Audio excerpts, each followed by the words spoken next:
তিনি আমাদের প্রধান শিক্ষক ছিলেন।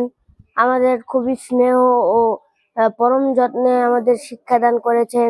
তার জন্যই আমি এবছর প্রাথমিক বৃত্তি পরীক্ষা 2025-এ হওয়ার কথা ছিল, কিন্তু 2025-এ সেটা হয়নি, 2026 হয়েছিল।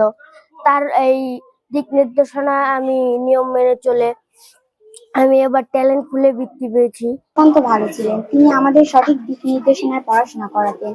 আমরা তার পড়াশোনায় অনেক দূর এগিয়ে যেতে পারছি এবং প্রতিযোগিতায় আমাদের অংশগ্রহণ করাতেন এবং সেখান থেকে আমরা সফলতাও পেয়েছি।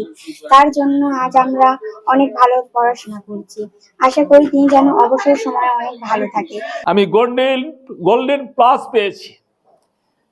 আমি তোমাদের কাছে উদাত্ত আহ্বান জানাবো, ঠিক এইরকম ভাবে তোমরা একটু ফলাফল ভালো করলে আমাদের প্রকৃতপক্ষে যে শিক্ষকগুলো আছে, আমি আছি, আমাদের যে শিক্ষার যে পাওনাটা, এই পাওনাটা সবচেয়ে বড় পাওনা। এই পাওনাটা হলো সবচেয়ে বড় পাওনা। এই যে এখানে একটি শিশু আছে, আমি এই শিশুটাকে বলেছিলাম আর এই শিশুর অভিভাবককে বলেছিলাম, কবির, তোমার সন্তানকে যদিও তুমি জেলা স্কুলে পাঠিয়ে দিয়েছো, তারপরেও আমার রিকোয়েস্টটা একটু না রাখো। আমার বিদায় বেলা, যদিও সরকারের বিধি নিয়ম সব কাটিয়ে পরীক্ষায় 2026 সালের পরীক্ষা অর্থাৎ 2025 সালের স্কলারশিপ পরীক্ষা 2025 সালে হয়নি, 2026 সালে এপ্রিল মাসে হলো নাকি, এপ্রিল মাসে হয়েছে। সেই পরীক্ষায় জেলা স্কুল থেকে এসে অংশগ্রহণ করে সে ট্যালেন্ট ফুলে বৃত্তি পেয়েছে। এটা আমার সবচেয়ে বড় পাওনা।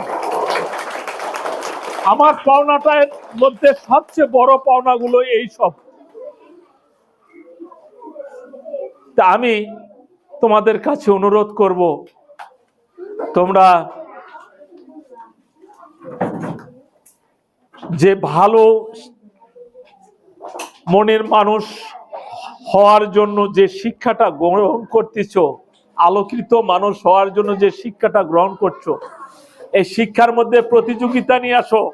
অনেক কাজ ছিল, তারপর আমি না করতে পারি না।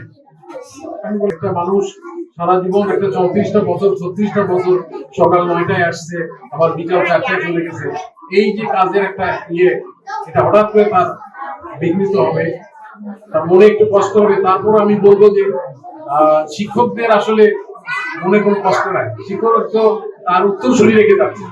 সারা বাংলাদেশে তার ছাত্ররা আছে, সারা দেশের জাতি বিনির্মাণে তারা কাজ করে যাচ্ছে। যেখানে যাবে দেখা হলে স্যার আমি তো আপনার ছাত্র।